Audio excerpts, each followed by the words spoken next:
Remarks चालले होते आपले, 2-3 रिमार्क आपण पाहिले होते. सायमल्टेनियसली आणि ॲक्टिंग वन आफ्टर अनदर याच्यावर आपण भर दिला होता त्या दिवशी. त्याच्या पुढं आपण हे पण बघितलेलं होतं, ही डायग्राम पाहिलेली होती की इनिशियल पॉईंट आणि टर्मिनस पॉईंट सेम असतील तर रिझल्टंट वेक्टर काय असतं, 0 असतो.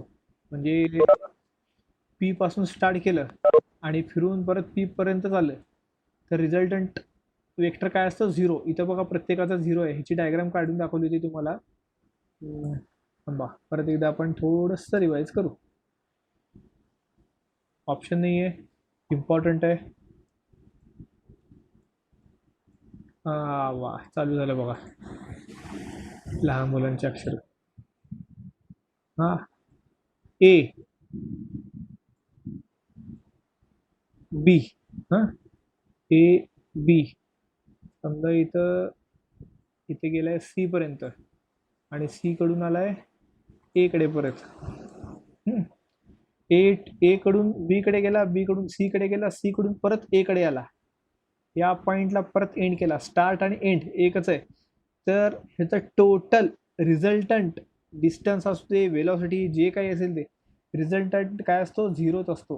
रिझल्टंट काय असतो, 0 असतो. This means that when the vectors along the sides of triangles are in order सिक्वेन्समध्ये, सगळं सिक्वेन्समध्ये, their resultant is 0 as initial and terminal points become same. म्हणजे काय, इनिशियल टर्मिनल पॉईंट्स म्हणजेच आपले स्टार्टिंग आणि एंड पॉईंट. स्टार्टिंग आणि end point same असतील तर रिझल्टंट काय असतो, 0 असतो. ओके. आता पुढे काय म्हटलं आहे, the addition law of vectors can be extended to a polygon. Polygon पर्यंत तुम्ही हे ॲडिशन लॉ एक्सटेंड करू शकता. डायग्राम आहे खाली बघा. सुरुवातीला पी, क्यू आणि आर एवढंच होतं. पी होता ए, पी क्यू होता ए आणि क्यू आर होता बी. हे दिसतात का, ए आणि बी. तर ट्रायंगल ऑफ ॲडिशन प्रमाणे बघा इथं काय झाला, ए बार प्लस बी बार. नंतर आर या पॉईंट पासून एक वेक्टर गेला. बघा इथं आर या पॉईंट पासून एस पर्यंत एक वेक्टर गेला. त्याची लेंथ आहे सी बार. त्याची लेंथ काय आहे, सी, म्हणजे त्याचं वेक्टर काय, सी बार आहे. एक लेंथ गेल्यामुळे म्हणजे बघा पी कडून आर आहे, आर कडून एक वर गेलाय म्हणजे असं गेलाय, हा पी आर आणि हा आर एस. असं झाल्यामुळं एक फक्त साईड राहिली, ती जॉईन केली. हा आहे आपला पी, हा आहे आर आणि हा एस. पी आर काय आहे, ए प्लस बी. आर एस काय आहे, आर एस सी. परत ट्रायंगल लॉ, ए प्लस बी प्लस सी. हा परत ट्रायंगल लॉ आहे,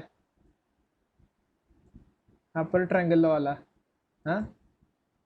एस पासून परत एक्सटेंड केलं, एक्स पासून परत टी पर्यंत एक्सटेंड केलं, म्हणजे इथं परत असं एक्सटेंड केलं. एक पॉईंट, इनिशियल पॉईंट का एकच ठेवलेलं आहे पी. मग आता हा असं झाला. बघा येलो लाईनकडे लक्ष द्या. ट्रायंगलसाठी एक लाईन कमी पडली आहे, ती जॉईन करून घेतली.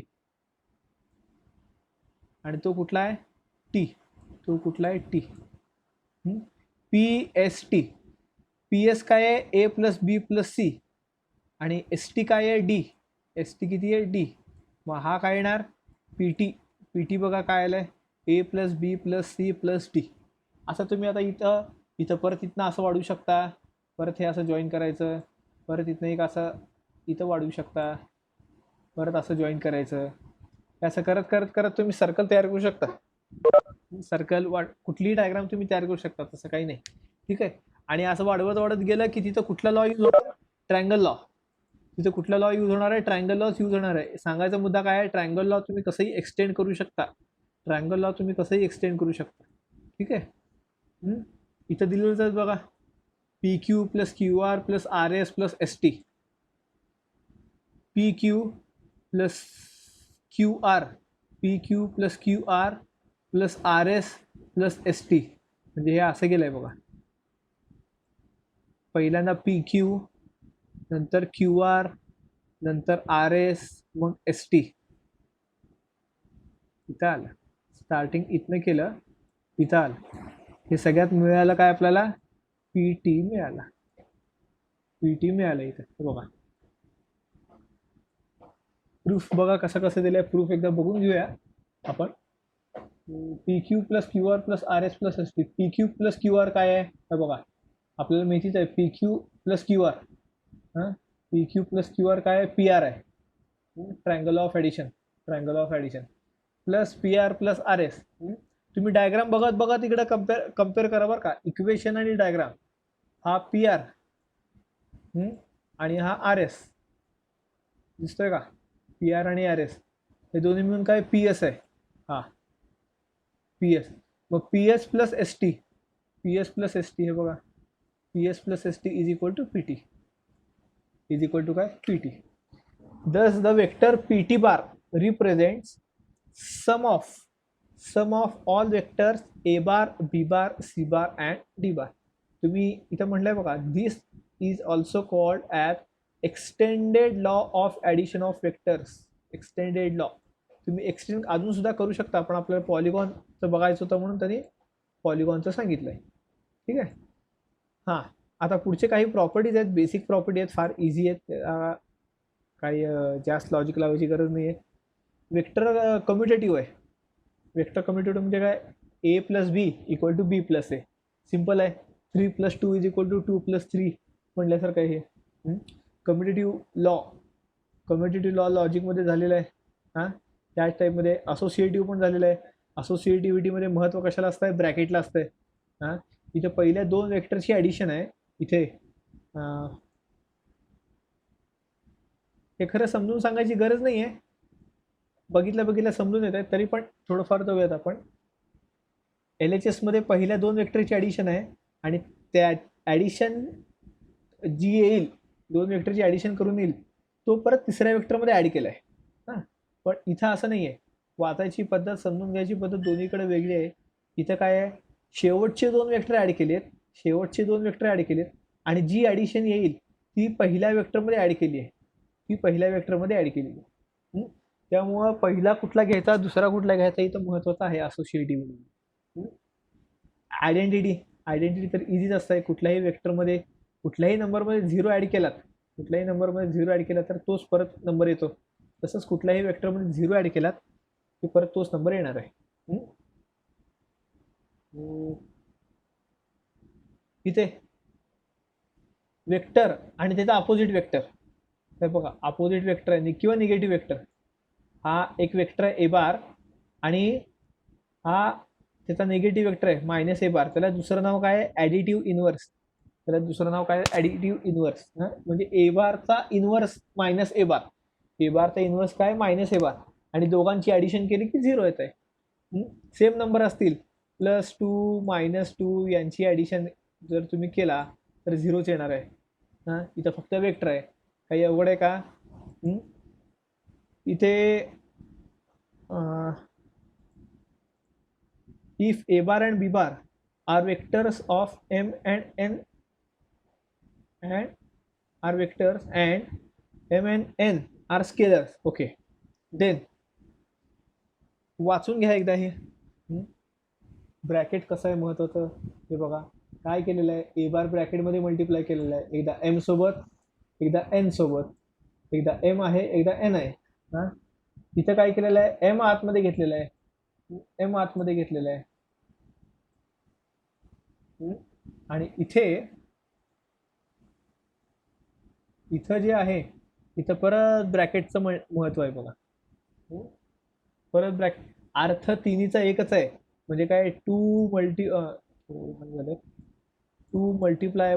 × 4.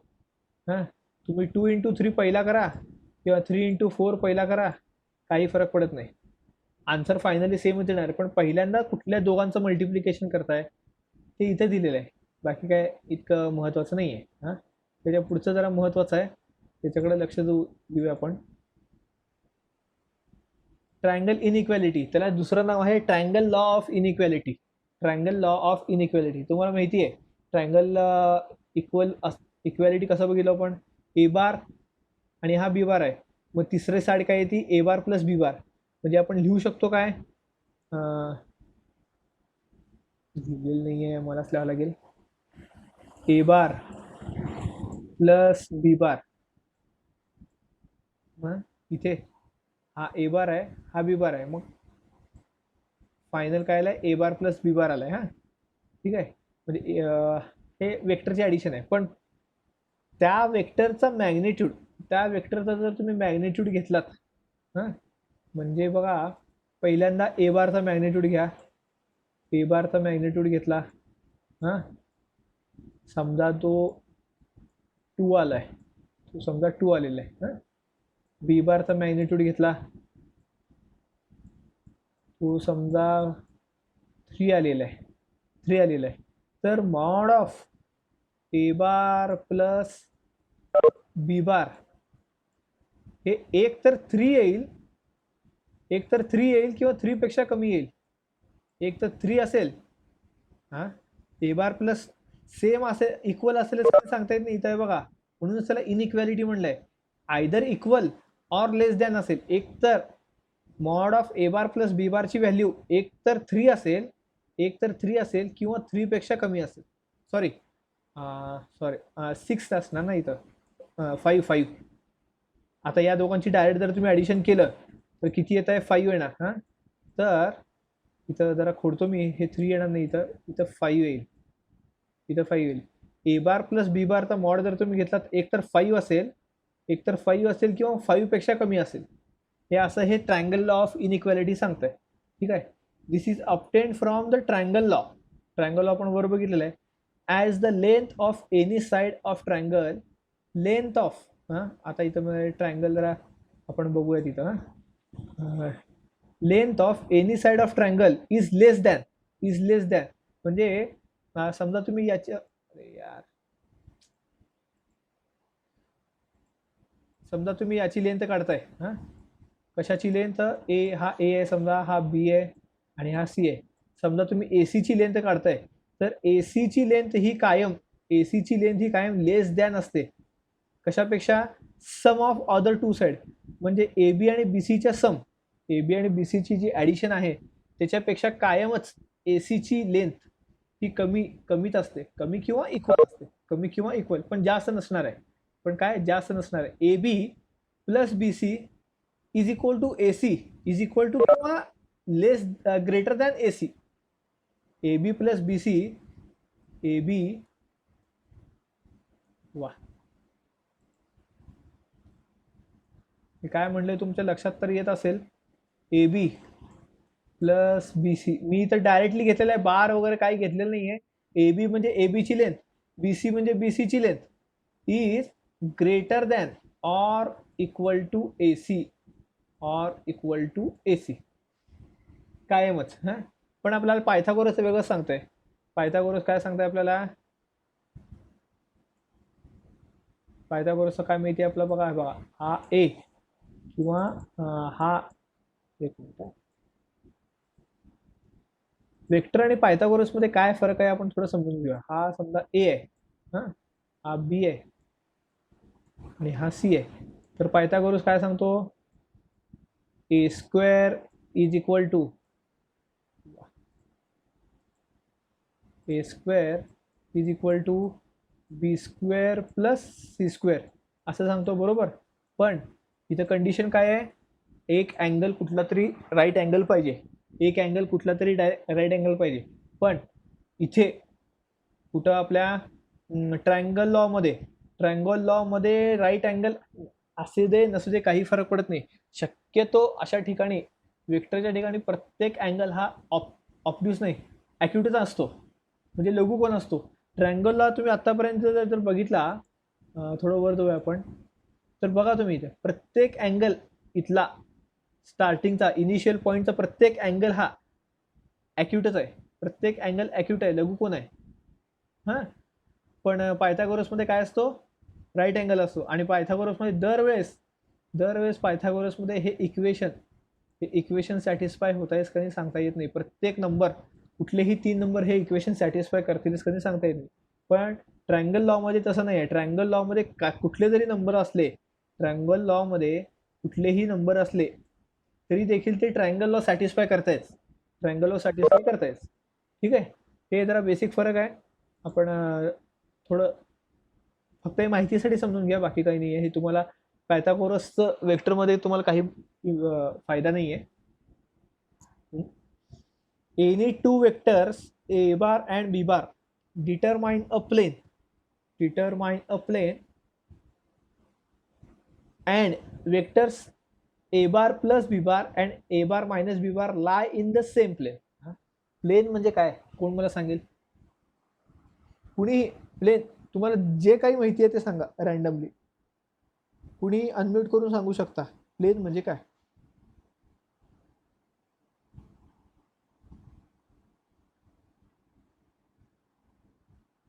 कुणीही सांगा.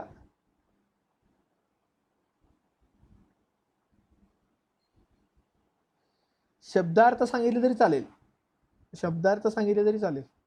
प्लेन या शब्दाचा अर्थ काय मराठीमध्ये ते सांगितले तरी चालेल.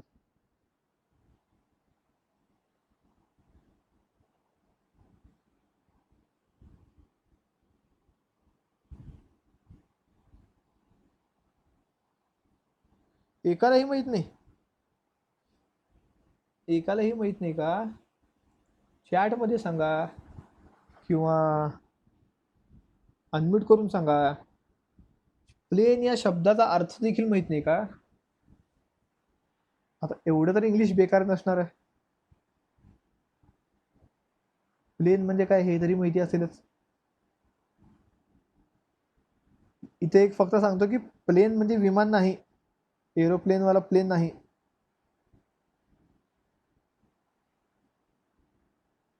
तर प्लेन म्हणजे काय सांगा. मी फार साधा प्रश्न विचारलाय, कारण अख्खाच्या अख्खा एक चॅप्टर आहे तुम्हाला प्लेनचा. सर सपाट. सपाट. मग फ्लॅटला काय म्हणतो?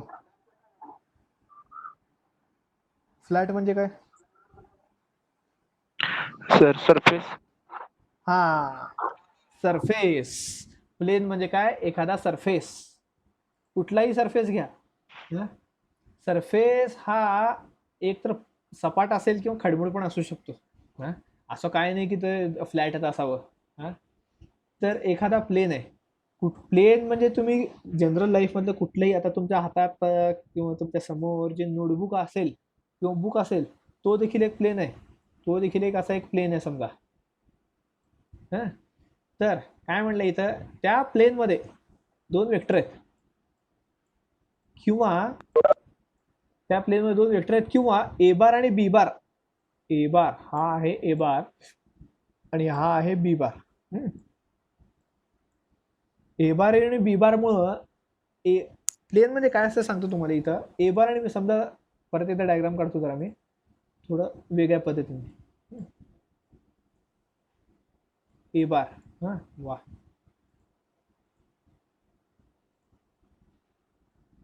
आता तेव्हा ना तुम्हाला पण सवय झाली असेल हे विचित्र डायग्रामची. हा बी बार, हे 2 वेक्टर आहेत. ठीक आहे. या 2 वेक्टरला जॉईन करणारे जेवढे काही पॉईंट येतात स्पेसमध्ये, जेवढे काही पॉईंट असतील या 2 वेक्टर्सना जॉईन करणारे स्पेसमध्ये जेवढे काही पॉईंट येतील ते सगळे ए बार आणि बी बारचे प्लेन झाले. ते सगळे ए बार आणि बी बारचे प्लेन झाले. आता हा सरफेस, तुमचं मोबाईलचं स्क्रीन बघा. तुमचं मोबाईलचं स्क्रीन हा एक प्लेनच आहे. तो मोबाईलच्या कुठल्याही एका कोपऱ्यापासून दुसऱ्या कोपऱ्यापर्यंत तुम्ही ए आणि बी जॉईन करू शकता. ए पासून सुरुवात करा, कुठेही फिरवा, कुठेही फिरवा, तुम्ही बी कडे आलात. मोबाईल स्क्रीनच्या बाहेर जाऊ शकता नाही, इकडनं घ्या. ए कडून आला, बी कडे जॉईन झाला, कुठूनही जावा, कुठेही स्टार्ट ए पासून करायचं, एंड बी पर्यंत करायचं. असे जेवढे पॉईंट जुळतील तो काय झाला, ए आणि बी यांच्यामुळं तयार होणारा प्लेन. यांच्यामुळे तयार होणारा प्लेन, तेवढा पार्ट काय झाला त्यांच्या इलाक्याचा झाला म्हणायचं, ए बार आणि बी बारच्या. कळालं का? हा, ए बार आणि बी बार, ए बार पासून सुरुवात केलं आणि बी बारला जॉईन करायचं म्हणलं तर त्या स्पेसमध्ये, त्या सरफेसमध्ये ज्या मार्गाने ते जॉईन करता येतील ते सगळे मार्ग त्या ए बार आणि बी बारच्या स्पेसमध्ये येतील, त्या ए बार आणि बी बारच्या सरफेसमध्ये येतील, त्या ए बार आणि बी बारच्या प्लेनमध्ये येते. तो झाला त्या ए बार आणि बी बारमुळे तयार केलेला प्लेन. हा सगळा ए बार आणि, हा तुमचा पूर्ण मोबाईल स्क्रीन दिसतोय का?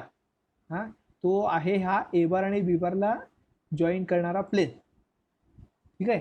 आता ए बार आणि बी बारमुळे जर जॉईन होत, ए बार आणि बी बारमुळे जर प्लेन तयार होत असतील, ए बार आणि बी बारमुळे जर एखादा प्लेन तयार होत असेल, एखादा प्लेन डिटरमाइन होत असेल, तर ए बार आणि बी बार, ए बार प्लस बी बार आणि ए बार मायनस बी बार ऑब्विसली त्या प्लेनमध्येच येणार आहेत, ऑब्विसली त्या प्लेनमध्येच येणार आहेत. बरोबर का? या मोबाईलच्या आता हे दोघांची ॲडिशन जर तुम्ही केली, ट्रायंगल लॉ ऑफ ॲडिशन म्हणा किंवा पॅरलोग्राम लॉ म्हणा, कशानेही जर तुम्ही ॲड केलं किंवा सबट्रॅक्ट केलं, लॉ ऑफ ॲडिशनच्या कुठल्याही लॉनी जर तुम्ही ॲड किंवा सबट्रॅक्ट केलं या दोघांना, तर ते देखील या कुठल्या तरी प्लेनमध्ये इथंच कुठं तर फिरत असणार आहेत. या प्लेनमध्ये ते इथंच कुठेतरी फिरत असणार आहे, या प्लेनच्या बाहेर जात नाहीत. Lie in the same plane म्हणलंय बघा, lie in the same plane. Lie in the same plane. A bar आणि बी बार हे महत्त्वाचं आहे, कारण प्लेन चॅप्टरमध्ये तुम्हाला याचा फार फायदा होईल. ए बार आणि बी बार या दोघांमुळं जे प्लेन तयार होत आहे, जे प्लेन तयार होईल त्याच प्लेनमध्ये ए बार आणि बी बारची ॲडिशन आणि सबट्रॅक्शन देखील असते. ॲडिशन आणि सबट्रॅक्शन केल्यामुळं जो वेक्टर तयार होईल ए बार प्लस बी बार, त्यामुळे नवीन वेक्टर तयार झाला आहे. ए बार मायनस बी बार यामुळे नवीन वेक्टर तयार झालं आहे. ते देखील त्याच प्लेनचा पार्ट असतील, ते देखील त्याच प्लेनमध्ये असतील. कळालं का? हां, अवघड काही नाही आहे. आता साधा हिशोब आहे, 2 नंबरची ॲडिशन केल्यानंतर तिसरा नंबरच मिळेल ना. अल्फाबेट तर मिळणार नाही तुम्हाला, तिसरा नंबरच मिळेल. 2 नॅचरल नंबरची ॲडिशन केलात, नॅचरल नंबरच मिळेल. 2 रिअल नंबरची ॲडिशन केला, कॉम्प्लेक्स नंबर तर मिळणार नाही, रिअल नंबरच मिळणार आहे. तसाच आहे प्रकार हा. ॲक्टिव्हिटी आहे, चेक करा नंतर. ॲक्टिव्हिटी काय अवघड नाही आहे. Q R plus R S काय अवघड आहे का सांगा? एक बघूया, हा क्यू आर आणि हा आर एस, मग येणार काय? एस क्यू किंवा क्यू एस काय ते सांगा बघू, कुणीही सांगा. क्यू एस येत आहे का एस क्यू येत आहे? इथे हा क्यू एस. क्यू एस येणार का बर? कुठला लॉ यूज केला इथं? कुठला लॉ यूज केलेला आहे? आता सर तो हा, आता ते काय, ते काय एक मिनिट सर, ते आठवलं.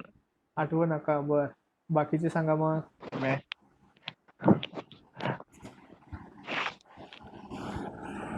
बाकीच्यांनी सांगितलं तरी चालेल.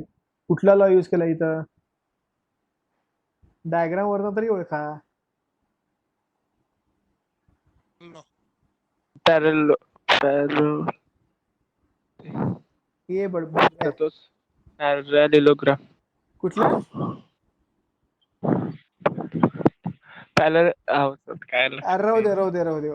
भावना पोचले तुझे, बाकीचे सांगितले तरी चालतील.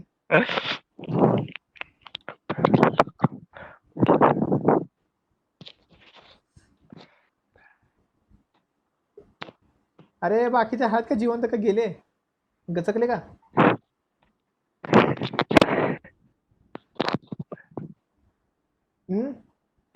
सांगा कुठला लॉ यूज केला? डायग्राम वरून ओळखा म्हणलं मी, जी ओबड डायग्राम काढली आहे त्याच्यावरून ओळखा.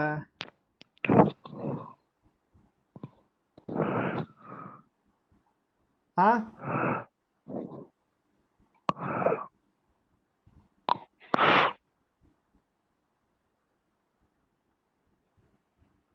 Triangle law.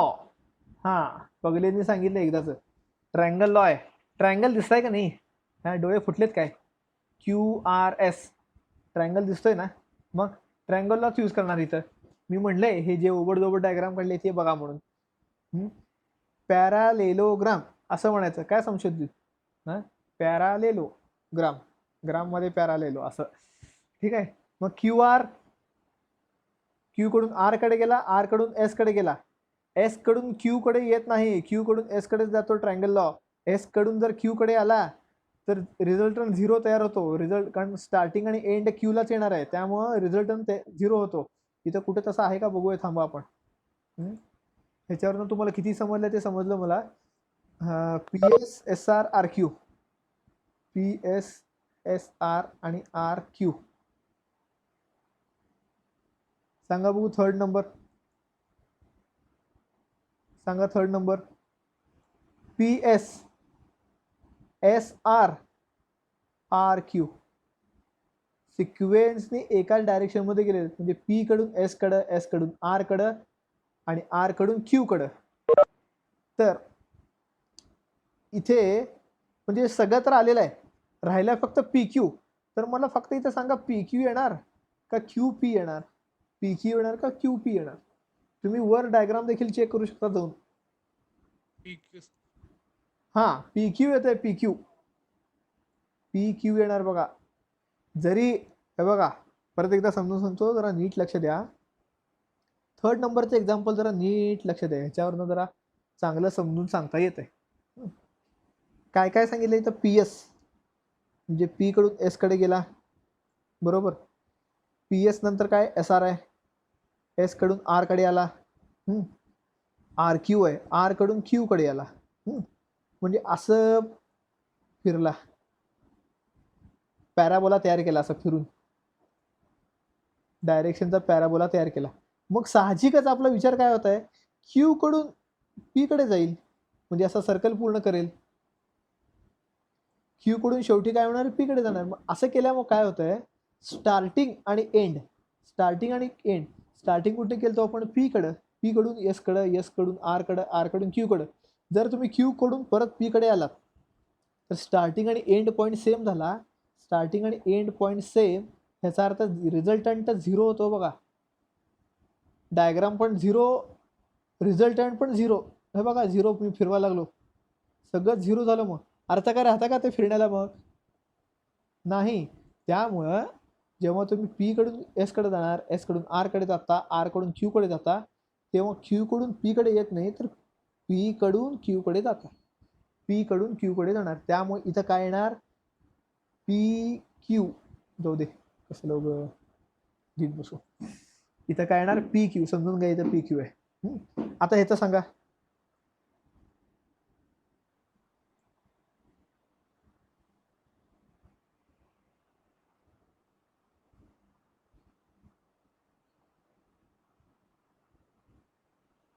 P R, P R plus R Q, P R plus R Q plus Q S. Easy आहे, इझी आहे. विचार करून सांगा काय येईल तिथं. हां, बाकीच्यांनी पण जरा एक्सप्लेन, बरं एकाने आन्सर सांगितलं, बाकीच्यांनी एक्सप्लेन करून सांगा ते कसं आलं. आता बघले शांत बसेल, बाकीचे मला पी एस कसं आलं हे एक्सप्लेन करून सांगतील.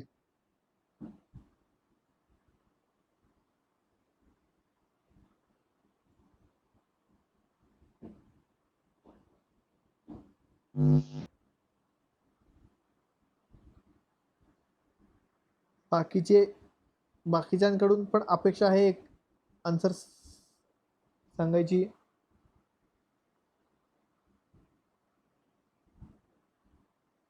बाकीचे पण सांगू शकता, शांत बसू नका रे.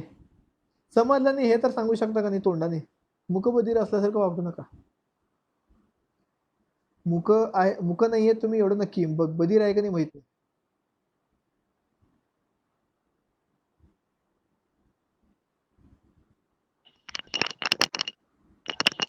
पाटील बोला. तर P R plus R Q addition ट्रायंगलला यूज केल्यावर पी क्यू येते, मग हा. नंतर P Q plus Q S QS. केल्यावर पी एस. हा, कळाला कधी काय म्हणली, बरोबर आहे. हे बघा मी एक्सप्लेन करतो हे प्रॉब्लेम आपण घेऊयातच, कारण प्रॉब्लेम झाल्याशिवाय, प्रॉब्लेम समजल्याशिवाय थेअरी समजत नाही. नुसतं थेअरी शिकलं आणि वाटतंय की हा थेअरी आपल्याला समजली, पण थेअरीचं यूज हे प्रॉब्लेममध्ये होत असतंय. आणि जर प्रॉब्लेम जर आपण बघितले नाही तर थेअरी असून माहिती असून उपयोग नाही काही, त्यामुळे थोडे हे प्रॉब्लेम बघूयात आपण. वेळ गेला हरकत नाही, ऑलरेडी भरपूर वेळ गेलेलाच आहे आपला. तर P R plus R Q बघा, सॉरी हां P R plus R Q, direction बघा पी आर आणि आर क्यू. मग परत जर असं गेलं क्यू पी, सगळं झिरो झालं मगाशी म्हणल्यासारखं. मग P R plus R Q, Q P येणार का पी क्यू येणार? पी क्यू येणार. बघा डायरेक्शन बघा, पॉईंटच्या डायरेक्शन प्रमाणे होता. पी आरचा अर्थ हा वेक्टर पी कडून क्यू कडे चाललाय, पी कडून क्यू कडे चाललाय. आर क्यूचा अर्थ आर कडून क्यू कडे चाललाय. काय आलं का? पी कडून बाण पण दिसतंय तुम्हाला, डायरेक्शन काय आली आहे? From P to R, P R, from R to Q, R Q. मग जर तुम्ही फ्रॉम क्यू टू पी जर केलात तर झिरो येणार. झिरो प्लस क्यू एस येणार. आन्सर सगळं चुकतंय. झिरो प्लस क्यू एस येणार, इथं आन्सर चुकतंय. हां, मग इथं डायरेक्शन महत्वाची आहे की पी क्यू, डायरेक्शन काय आहे? P Q. ठीक आहे. आता हा पी क्यू बघा, हा काय झालाय आपला? P Q, P Q, P Q plus Q S, P Q plus Q S. Direction बघा from P to Q and Q to S. मग हा तर जॉईन होणार, ठीक आहे. मग डायरेक्शन कशी जाणार? असं गेलंय परत असं जाणार का असं जाणार? ऑब्विसली पी टू एसच जाणार, पण असं जर उलटा आला तर झिरो होणार. त्यामुळे पी टू एस, त्यामुळे इथं काय येणार? P S. त्यामुळे इथं काय आलंय? P S. ठीक आहे. आता इथं सबट्रॅक्शनचं पण एक बघूयात आपण. सांगा.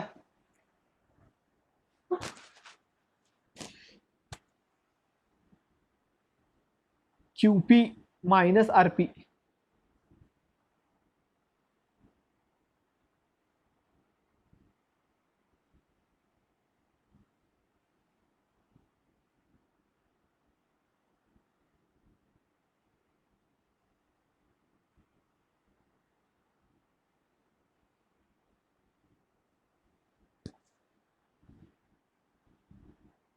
पहिल्यांदा क्यूपी मायनस आरपी करा बरं का. पहिल्यांदा क्यूपी मायनस आरपी करा.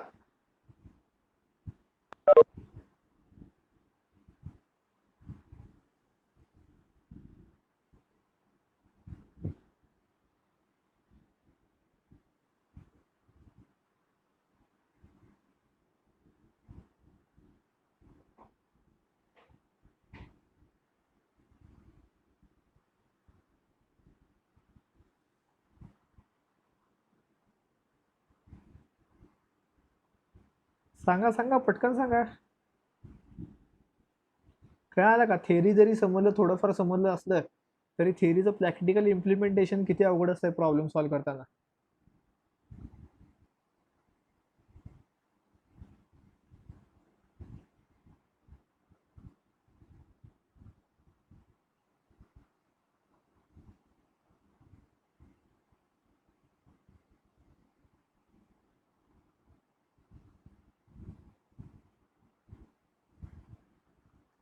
सांगा रे, पटकन सांगा. 4 मिनिट राहिलेत आपल्याकडं.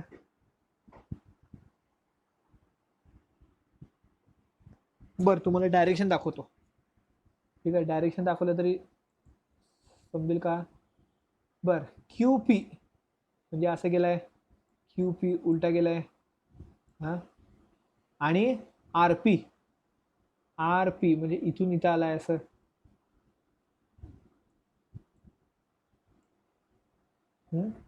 मग कुठला येईल? ऑब्विसली हेच येणार कुठला तरी. हां, म्हणजे बघा मी आता लाईनवरच परत एक लाईन काढतो इथं.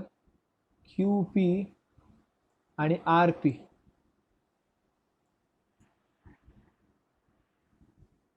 कुठला येईल? इथं सेपरेट काढू. हा इथं क्यू आहे, इथं पी आहे, असं. क्यू पी म्हणजे इकडून इकडे आलाय, हा आर पी आहे,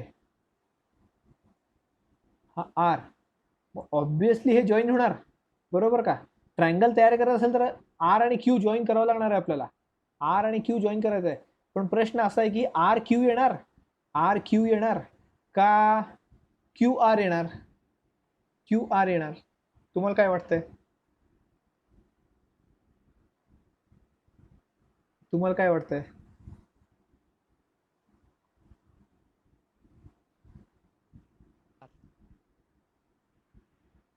RQ सर. आर क्यू येणार, क्यू येणार नाही. बघा आर क्यू, मी इथनं आर पासून सुरुवात करतो आर क्यू ला. हा आहे आर क्यू, ठीक आहे, आणि हा आहे क्यू आर, हा आहे क्यू आर. निळा आहे आर क्यू आणि लाल आहे क्यू आर. ट्रायंगल लॉ प्रमाणे डायरेक्शन बघा तुम्ही वर जाऊ. हा आपण जाऊयात, डायरेक्शन कशी आहे बघा. हा आता हे पी क्यू आर, हा आपला एक चांगलं डायग्राम मिळाली बघा. पी क्यू आर ह्याच्यावरनं ओळखा आता डायरेक्शन इथं किती फरक पडतंय. क्यू पी आर पी, हा डायरेक्शन एक्झॅक्टली अपोजिट आहेत, डायरेक्शन एक्झॅक्टली अपोजिट आहेत. ह्याच्यावरनं अंदाज सांगा.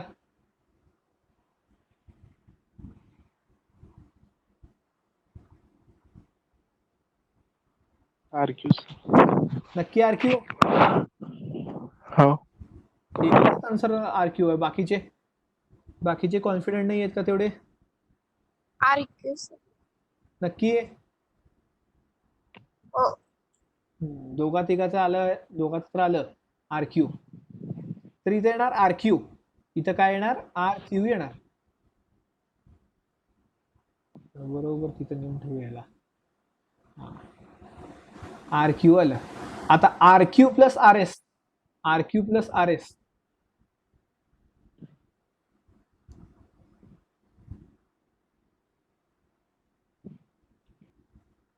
R Q plus R S. बघा आन्सर तुम्ही सांगितलंय, मी नाही सांगितलेलं आहे. त्याच्यावरून आता काढा R Q plus R S.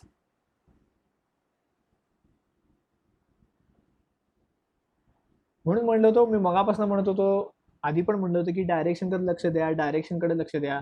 Direction जर आलं नाही तर काहीही येणार नाही.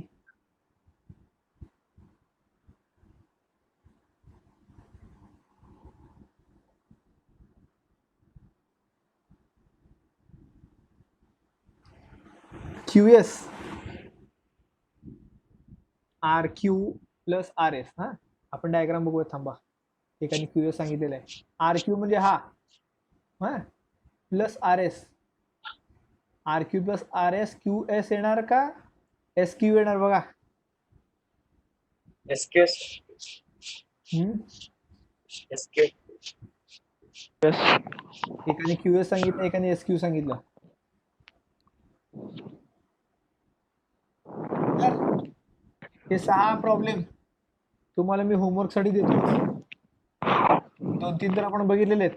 हे एक 5वा आणि 6वा एकदा नीट बसून डायग्राम, स्वतः रफ डायग्राम काढा, डायरेक्शन्स बघा कशा, परत एकदा वर जाऊन ट्रायंगलला नेमकं कसा चेक करा आणि त्याप्रमाणे जावा. ठीक आहे. आता वेळ झालेली आपली, तर टायमिंग बघा, वेळ झालेली आहे आपली. तर पहिल्यांदा मी रेकॉर्डिंग स्टॉप करतो.